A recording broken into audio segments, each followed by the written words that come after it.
Do you want to know what I would tell my 20-year-old self right now? I would tell him,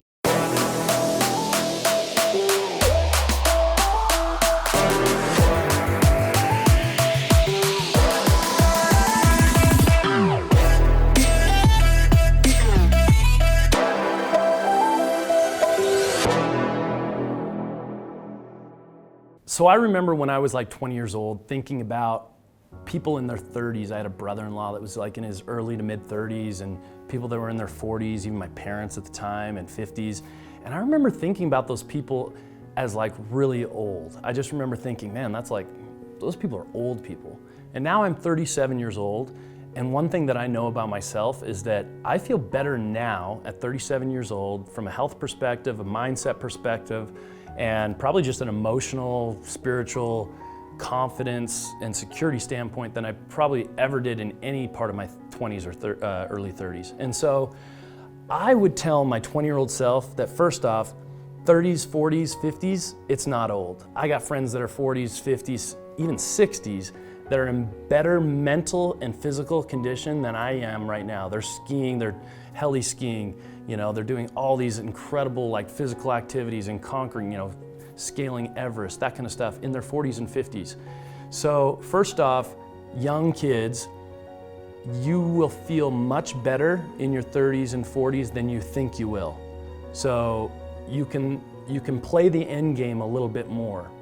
It's important to know this because so many times we feel like in our 20s and even early 30s that we have this time to just kind of like waste. Now, I'll give you this. It's a time that's a little less consequential when you don't have family to take care of or you don't have those responsibilities. Maybe you can be a little bit, maybe more irresponsible. However, I will say it's probably the most opportunistic point in your life or time period in your life. And the reason I say that is because you don't have those consequences that you might otherwise have in your 30s, 40s with family, with responsibilities, with business, with bills. You're in your 20s, you're in your early 30s, you have the ability to try a lot of different things to gain those experiences with very few consequences in contrast to later in life. And so what I would tell my young self is that, and anybody else, because I get that question all the time from young entrepreneurs, is simply go try a lot of different things. Don't waste your 20s just partying your ass off and being part of the cool kids club. Go take real risks in business. Go create real relationships and establish real connections with people. And that's the stuff that you're really going to be able to leverage later in your life because you're going to have that wisdom and be able to monetize it and to be able to really like make it effective in your life. One of the other questions I get from young people all the time is this, like, hey Aaron, like entrepreneurs nowadays, they're talking about not having to go to school, not having to go to college. We live in an information age where almost all information is just free and readily accessible online or on YouTube. And so people are saying, well, why would I go to college? And I would say this, if you have a definitive plan early in your youth of exactly what you want to go attack and you're going to go do it, then sure, you don't need college. Get the information, get the education online for free from mentors, however you want to get it, and go hard charge it. Because you're going to be able to have you always have the opportunity to go to school and get an education. However, if you do not have a definitive plan, I would say absolutely go to college. When you go to college though, don't focus on just some degree. Focus on what interests you in terms of classes and go take those classes that are of interest to you so you can gain real education. Don't let school get in the way of your education. Go get educated on the stuff that excites you, the stuff that interests you, because that's the stuff you're going to absorb. It's not going to be, okay, here's the classes, I just have to just pound all the information, shove it down my throat, and then memorize, go take my test, and then forget it all next week. Essentially like purge the whole whiteboard and start again. That's stuff that you're not going to internalize, that's stuff that you're just not going to take with you, it's not going to be valuable in your future. The second part, outside of choosing classes and information education that you really are interested in, would be, and this is by far more important, is focus on the people around you. Focus on the relationships around you. You are going to, for me, I was a student athlete.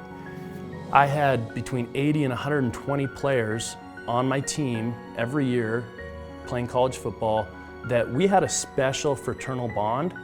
And most of the time, I was just focused on Aaron Wagner getting to the league, and I wasn't putting in and making deposits and investing in my teammates and the relationships around me. Looking back, man, I could have gained so many more valuable relationships just by being a good friend, by being a good teammate, because the reason that's such an opportune time for young people in college to develop and accelerate real valuable relationships is right now they don't have the perception or the perspective to understand that those people around them, the guys in my locker room, they're today's CEOs, business leaders, influencers, politicians. These are people that are successful people. That's why they're there playing college sports at a high level, because they have work ethic, they have drive, they have ambition. They're gonna take those principles, just like I have, and leverage them in all aspects of their life moving forward, hopefully. So looking back, man, if I could have slapped myself and said, hey man, you're around a bunch of very successful people that are also just really quality humans that you should really invest and put your time into developing relationships with, man, I could have had like so much more opportunity moving forward and having those relationships and having a bond, because what happens is at that point, you're all just peers. Fast forward 15, 20 years, when those people are politicians, influencers, CEOs, now they've got everybody from the bottom just reaching at them, grabbing them, trying to steal their time, pick their brain, partner with them, get their money, do this. They get numb to it. And so even a former teammate like me, to try to come back 15 years later and say, oh dude, like, I know we weren't really close, but we were teammates, let's grab lunch, let's do this. Like, it's a little bit of a hollow feel for those people. And so for you young people going to college, focus on the relationships, your classmates, make real connections with these people. These will be relationships that can and should last an entire lifetime. And whether they're beneficial to you in the business world or not, they might be very beneficial to you in your future relationships or just your spiritual well-being or your health.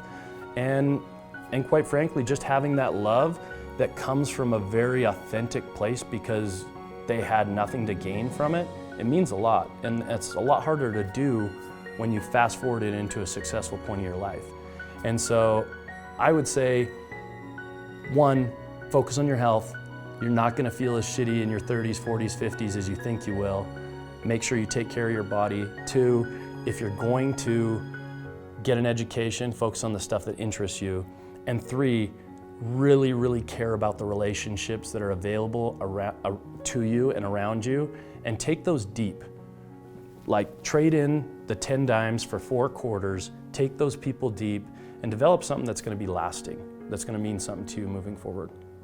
If you enjoyed this video, please like it. If you found value in it, please share it with those that you care about. And if you want to see more of this stuff, please subscribe.